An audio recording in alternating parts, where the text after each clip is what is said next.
Hello, welcome back to the channel. ಇವತ್ತಿನ topic ನಿಮ್ಮ ಮತ್ತು ನಿಮ್ಮ ಪರ್ಸನ್ನ ರಿಯಲ್ ಟ್ರೂ ಡೀಪ್ ಫೀಲಿಂಗ್ಸ್ ಏನಿದೆ, ಡಾರ್ಕ್ ಡೀಪ್ ಫೀಲಿಂಗ್ಸ್ ಅಂತ ಹೇಳ್ಬೋದು. ಹೇಳಲಾಗದ ಭಾವನೆಗಳು ಅಂತಾರೆ ಗೊತ್ತಾ, ಆ ರೀತಿಯಾದ ಭಾವನೆಗಳು ಏನಿದೆ ಅನ್ನೋದ್ರ ಬಗ್ಗೆ ಒಂದು ಟಾಪಿಕ್. ನಿಮ್ಮ ಮತ್ತು ನಿಮ್ಮ ಪರ್ಸನ್ ಎನರ್ಜಿಗೋಸ್ಕರ ನಾನಿಲ್ಲಿ ಎರಡೂ ಕ್ಯಾಂಡಲ್ನ ಯೂಸ್ ಮಾಡ್ತಾ ಇದ್ದೀನಿ, ರೆಡ್ ಮತ್ತು ಯೆಲ್ಲೋ ಕ್ಯಾಂಡಲ್. ನಿಮ್ಮ ಪರ್ಸನ್ ಬಗ್ಗೆ ಯೋಚನೆ ಮಾಡ್ತಾ, ನಿಮ್ಮಿಬ್ಬರ ಲವ್ ಲೈಫ್ ಬಗ್ಗೆ ಯೋಚನೆ ಮಾಡ್ತಾ ವಿತ್ ಅ ಪಾಸಿಟಿವ್ ನೋಟ್ ಈ ಒಂದು ರೀಡಿಂಗ್ನ ಶುರು ಮಾಡ್ತಾ ಇದ್ದೀನಿ. ತುಂಬ ಜನ ಕೇಳ್ತಾ ಇದ್ದೀರಾ, ಲವ್ ಜಾರ್ ಮತ್ತೆ ಸ್ಟಾಕ್ ಮಾಡಿದ್ದೀನಿ. ಆಲ್ರೆಡಿ ಔಟ್ ಆಫ್ ಸ್ಟಾಕ್ ಆಗಿತ್ತು, ಬಟ್ ತುಂಬ ಜನ ಕೇಳ್ತಿದ್ರೆ ಮತ್ತೆ ರೀಸ್ಟಾಕ್ ಮಾಡಿದ್ದೀನಿ. ಅವೈಲೇಬಲ್ ಇದೆ, ಪರ್ಚೇಸ್ ಮಾಡ್ಕೊಳ್ಳಿ. ಯಾರಿಗೆ ರೋಸ್ ಕ್ವಾರ್ಟ್ಸ್ ಇಷ್ಟ ಆಗುತ್ತೆ, ರೋಸ್ ಕ್ವಾರ್ಟ್ಸ್ ಬ್ರಾಸ್ಲೆಟ್ ಲವ್ ಅಟ್ರಾಕ್ಷನ್ಗೆ ಹೆಲ್ಪ್ ಆಗುತ್ತೆ, ನೀವು ಇದನ್ನು ಯೂಸ್ ಮಾಡ್ಬೋದು. ಹಾರ್ಟ್ ಚಕ್ರ ಹೀಲ್ಗೂ ಇದು ಹೆಲ್ಪ್ ಆಗುತ್ತೆ. Let us start.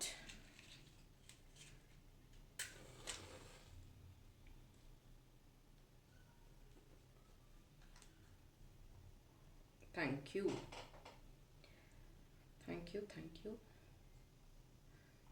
ಸೊ ನಿಮ್ಮಿಬ್ಬರ ಈ ಒಂದು ಡೀಪ್ ಎನರ್ಜೀಸಲ್ಲಿ ಈ ಒಂದು ವ್ಯಕ್ತಿ ನಿಮ್ಮ ಬಗ್ಗೆ ಡೇ ಆ್ಯಂಡ್ ನೈಟ್ ಯೋಚನೆ ಮಾಡ್ತಾ ಇದ್ದಾರೆ. ನಿಮ್ಮಿಬ್ಬರ ಪ್ರೀತಿ ತುಂಬಾ ಬ್ಯಾಲೆನ್ಸ್ಡ್ ಆಗಿರುವಂಥದ್ದು. ಎಷ್ಟೊಂದು ಸತಿ ಇವರನ್ನು ನೀವು ಮರಿಬೇಕು ಅಂತ ಯೋಚನೆ ಮಾಡಿದಾಗೆಲ್ಲ, ಇದು ನಿಮ್ಮ ಎನರ್ಜಿ, ಇದು ನಿಮ್ಮ ಪರ್ಸನ್ ಎನರ್ಜಿ.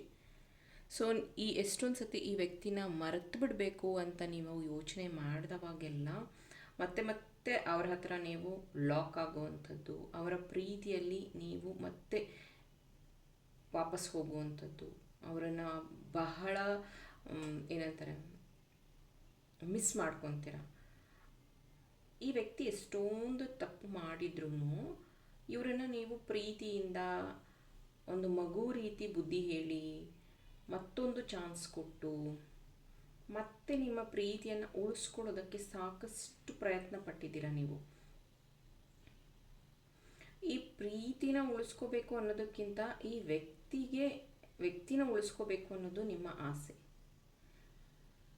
ಯಾರು ನಾನು ಇವ್ರನ್ನ ಕೇರ್ ಮಾಡಿಲ್ಲ ಅಂದರೆ ಮತ್ತೆ ಏನಾದರೂ ತೊಂದರೆ ಆಗಿಬಿಡತ್ತೆ ಅನ್ನುವಂಥದ್ದು ನಿಮಗೆ ತುಂಬ ಯೋಚನೆ. ಈ ವ್ಯಕ್ತಿನೂ ಅಷ್ಟೇ, ನಿಮ್ಮ ಜೊತೆಗಿದ್ದಾಗ, ನಿಮ್ಮ ಜೊತೆಗೆ ಸಮಯ ಸ್ಪೆಂಡ್ ಮಾಡುವಾಗೆಲ್ಲ ಅವ್ರಿಗೊಂದು ರಾಜ ಅಥವಾ ರಾಣಿ ಥರ ಫೀಲ್ ಆಗುತ್ತೆ. ಆ ಥರ ಫೀಲ್ ಮಾಡಿಸ್ತೀರ ನೀವು ನೋಡಿ.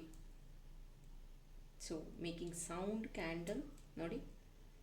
ಎಸ್, ಅವರು ನಿಮ್ಮ ಜೊತೆಗಿದ್ದಾಗ ಒಂದು ರೀತಿ ರಾಜ ಅಥವಾ ರಾಣಿ ಥರ ಫೀಲ್ ಮಾಡಿಸ್ತೀರ. ಅಷ್ಟು ಕಂಫರ್ಟ್ ಅವ್ರಿಗೆ ಕೊಡ್ತೀರಾ, ಅಷ್ಟು ಪ್ರೀತಿ ಅವರಿಗೆ ಕೊಡ್ತೀರಾ, ಅಷ್ಟು ವಿಶ್ವಾಸ ಅವರಿಗೆ ಕೊಡ್ತೀರಾ.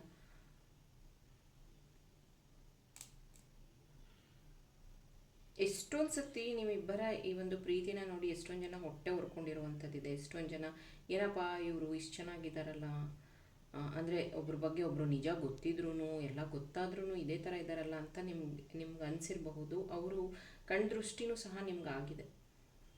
ಇದನ್ನು ನೀವು ಫೀಲ್ ಮಾಡಿದಿರೋ ಇಲ್ವೋ ಗೊತ್ತಿಲ್ಲ. ಹೌದು, ಕಣ್ದೃಷ್ಟಿನೂ ಆಗಿದೆ. ಹಾಗಾಗಿನೇ ನೀವು ಬಹಳ ಜಗಳ ಮಾಡ್ಕೊಳ್ಳೋವಂಥದ್ದು, ಮನಸ್ತಾಪಗಳಾಗುವಂಥದ್ದು, ಇಲ್ಲ ಬಿಟ್ಬಿಡ್ತೀನಿ ಅಥವಾ ನೀನು ನನ್ನಿಂದ ದೂರ ಹೋಗು ಅನ್ನುವಂಥ ಮಾತುಗಳನ್ನು ಆಡುವಂಥದ್ದು.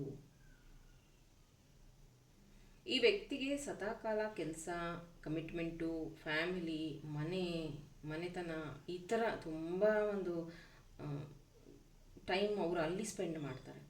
ಆದರೆ ನೀವು ಈ ವ್ಯಕ್ತಿ ಇವ್ರೇನು ಮಾಡ್ತಿದ್ದಾರೆ, ಇವ್ರು ಊಟ ಮಾಡಿದ್ರಾ ಇಲ್ವಾ, ಇವ್ರ ಆರೋಗ್ಯ ಹೇಗಿದೆ, ಇವ್ರು ಚೆನ್ನಾಗಿದ್ದಾರಾ ಅಂತ ಯೋಚನೆ ಮಾಡೋ ವ್ಯಕ್ತಿ ನೀವು. ಜೀವನದಲ್ಲಿ ಎಷ್ಟೋ ಚಾಲೆಂಜಸ್ ಬಂದಾಗ್ಲೂ ನೀವು ಹೇಳ್ಕೊಳ್ಳೋದು ಒಂದೇ, ಅವ್ರಿಗೇನು ತೊಂದರೆ ಆಗಬಾರ್ದು, ನನ್ನಿಂದ ಅವ್ರಿಗೇನು ಪ್ರಾಬ್ಲಮ್ ಆಗಬಾರ್ದು, ನನ್ನಿಂದ ಅವ್ರಿಗೆ ಕಷ್ಟ ಆಗಬಾರ್ದು ಅಂತಲೇ ಅಂದ್ಕೊಳ್ಳುವಂಥದ್ದು. ಮೇಷರಾಶಿ, ಸಿಂಹರಾಶಿ, ಕರ್ಕಾಟಕ ರಾಶಿ, ಮಿಥುನ ರಾಶಿ, ವೃಶ್ಚಿಕ ರಾಶಿ, ಕುಂಭ ರಾಶಿ ಪ್ರೆಸೆಂಟ್ ಇರುವಂಥದ್ದಿದೆ. ಧನಸ್ಸು ಇದೆ. ಮೇ ಬಿ ಎಜುಕೇಷನ್ಗೋಸ್ಕರ ನೀವು ಅವ್ರಿಗೆ ಹೆಲ್ಪ್ ಮಾಡಿರಬಹುದು ಅಥವಾ ಅವ್ರು ನಿಮಗೆ ಹೆಲ್ಪ್ ಮಾಡಿರಬಹುದು. ಎಜುಕೇಷನ್, ಸ್ಟಡೀಸ್, ಕಮ್ಯುನಿಕೇಷನ್ ಅನ್ನುವಂಥದ್ದು ಇಲ್ಲಿ ಕಾಣ್ತಾ ಇದೆ.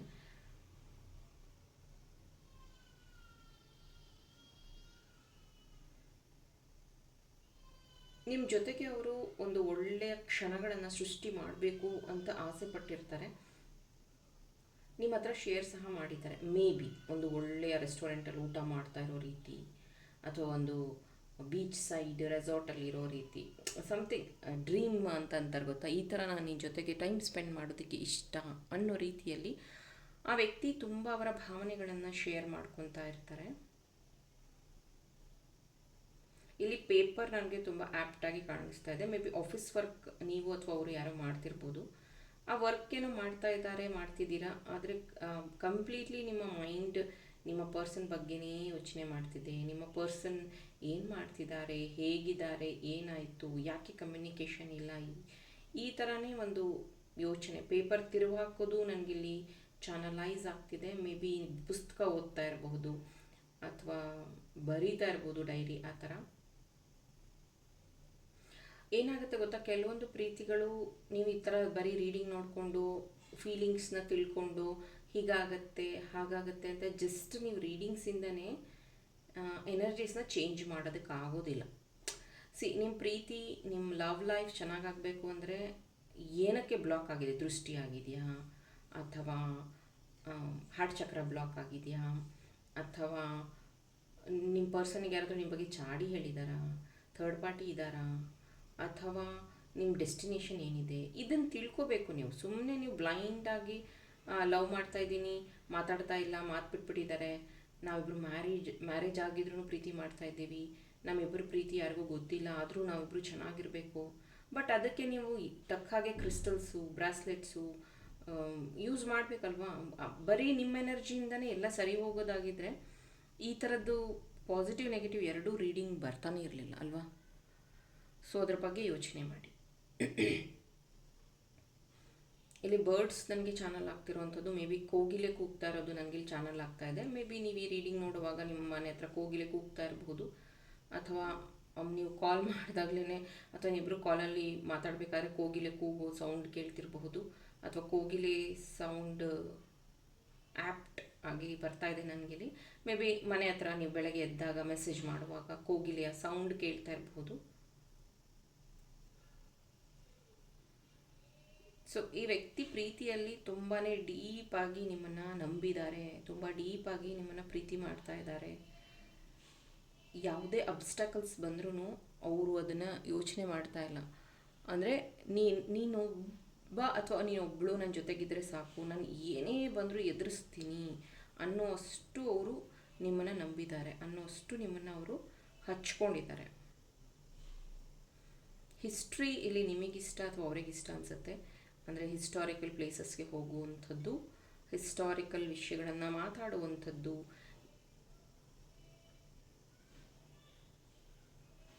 ನಿಮ್ಮ ಪ್ರೀತಿಯಲ್ಲಿ ತೋರಿಕೆ ಅನ್ನೋದಿಲ್ಲ, ತುಂಬ ಸಿಂಪ್ಲಿಸಿಟಿ ಇದೆ. ಸೊ ಯಾರಿಗೋ ನಾವು ಪ್ರೂವ್ ಮಾಡ್ಕೊಬೇಕು, ನಾವಿಬ್ಬರು ದೊಡ್ಡ ಲವರ್ಸು, ನಾವಿಬ್ಬರು ಅಂದರೆ ಆ ಥರದ್ದು ಏನೂ ತೋರಿಕೆಯ ವಿಷಯ ಏನೂ ಇಲ್ಲ ಇಲ್ಲಿ. ಇಬ್ಬರೂ ಅಷ್ಟೇ ತುಂಬ ಸಿಂಪಲ್ ಆಗಿರೋವಂಥವ್ರು, ತುಂಬ ಸಿಂಪಲ್ ಸ್ಟೋರಿ, ಲವ್ ಸ್ಟೋರಿ ಅಂತಲೇ ಹೇಳಬಹುದು. ಮೋರ್ ಓವರ್ ಒಬ್ರಿಗೊಬ್ರು ತುಂಬ ಕೇರ್ ಮಾಡುವಂಥವ್ರು. ನಿಮ್ಮ ಪರ್ಸನ್ ಯೋಚನೆ ಮಾಡಿದಾಗೆಲ್ಲ ಅಂದ್ಕೊಳ್ಳೋವಂಥದ್ದು, ಈ ವ್ಯಕ್ತಿ ನನಗಿನ್ನೂ ಸ್ವಲ್ಪ ಬೇಗ ಸಿಗಬೇಕಿತ್ತು, ನನ್ನ ಜೀವನದಲ್ಲಿ ಯಾಕೆ ಇಷ್ಟು ಲೇಟಾಗಿ ಸಿಕ್ಕಿದ್ದಾರೆ. ಯಾಕಂದರೆ ಮೇ ಬಿ ಇವಾಗ ನೀವು ಮದುವೆ ಆಗೋದಕ್ಕಾಗಲ್ಲ ಅನಿಸುತ್ತೆ, ಅಥವಾ ಮೇ ಬಿ ನೀವು ಅಂದ್ಕೊಂಡಂಗೆ ಇವಾಗ ಜೀವನ ನಡೆಸೋದಕ್ಕಾಗಲ್ಲ ಅನಿಸುತ್ತೆ. ಲೈಕ್ ಫ್ರೆಂಡ್ಸ್ ಅಂದ್ಕೊಂಡು ಅಥವಾ ಕಲೀಗ್ ಅಂದ್ಕೊಂಡು ಒಂದು ಕಾಂಪ್ರಮೈಸಲ್ಲಿ ಈ ಒಂದು ಪ್ರೀತಿ ಹೋಗ್ತಾ ಇದೆ ಅಂತ ಅನಿಸುತ್ತೆ. ಹಾಗಾಗಿ ನಿಮ್ಗೆ ಅನಿಸುತ್ತೆ ಈ ವ್ಯಕ್ತಿ ಮುಂಚೆ ಸಿಕ್ಕಿದ್ರೆ ತುಂಬ ಚೆನ್ನಾಗಿರ್ತಾ ಇತ್ತು ಲೈಫ್. ನಿಮ್ಮಿಬ್ಬರದೂ ಟ್ವಿನ್ ಫ್ಲೇಮ್ ಎನರ್ಜಿನೂ ಕಾಣಿಸ್ತಾ ಇದೆ. ಯಾಕಂದರೆ ಸ್ವಲ್ಪ ದಿನ ಆದಮೇಲೆ ನಿಮ್ಮ ಪ್ರೀತಿ ಶುರುವಾಗಿರುವಂಥದ್ದು, ನಾಟ್ ಇನ್ ಅ ಕಾಲೇಜ್ ಆ ಥರ, ಮದುವೆ ಆದಮೇಲೆ ಅಥವಾ ಡಿವೋರ್ಸ್ ಆದಮೇಲೆ ಅಥವಾ ಇತ್ತೀಚೆಗೆ ಆ ಥರ. ಎಸ್, ಟ್ವಿನ್ ಫ್ಲೇಮ್ ಅಥವಾ ಸೋಲ್ಮೇಟ್ ಜರ್ನಿಯಲ್ಲಿ ನೀವು ಇದ್ದೀರಾ ಅಂತ ಅನಿಸುತ್ತೆ. ಅದು ನಿಮಗೆ ಗೊತ್ತಾಗುತ್ತೆ ನಿಮ್ಮ ಈ ಒಂದು ಪ್ರೀತಿಯ ಕನೆಕ್ಷನ್, ಈ ಒಂದು ಪ್ರೀತಿ ಹೇಗಿದೆ, ಹೇಗೆ ಅವ್ರು ನಡ್ಕೋತಾ ಇದ್ದಾರೆ ನಿಮ್ಮ ಜೊತೆಗೆ. ಯಾಕಂದರೆ ಇಷ್ಟು ದಿನ ಆದ್ರೂ ಇದನ್ನು ನೀವು ತುಂಬ ನೀಟಾಗಿ ಮ್ಯಾನೇಜ್ ಮಾಡ್ಕೊಂಡು ಹೋಗ್ತಾ ಇದ್ದೀರಾ ಅಂದರೆ ಸೋಲ್ಮೇಟ್ ಜರ್ನಿನೂ ಇರುತ್ತೆ. ಇದು ಇನ್ನೂ ಸ್ಟ್ರಾಂಗ್ ಆಗಬೇಕು ಅಂದರೆ ರೋಸ್ ಕ್ವಾರ್ಟ್ಸ್ ಬ್ರಾಸ್ಲೆಟ್ನ ಯೂಸ್ ಮಾಡಿ, ಇನ್ನೂ ಸ್ಟ್ರಾಂಗ್ ಆಗುತ್ತೆ. ಮತ್ತು ನಿಮಗೆ yin and yang energy balance ಆಗುತ್ತೆ, ನಿಮ್ಮ ಪ್ರೀತಿಗೆ ಒಳ್ಳೆಯ ಅರ್ಥ ಸಿಕ್ಕತ್ತೆ.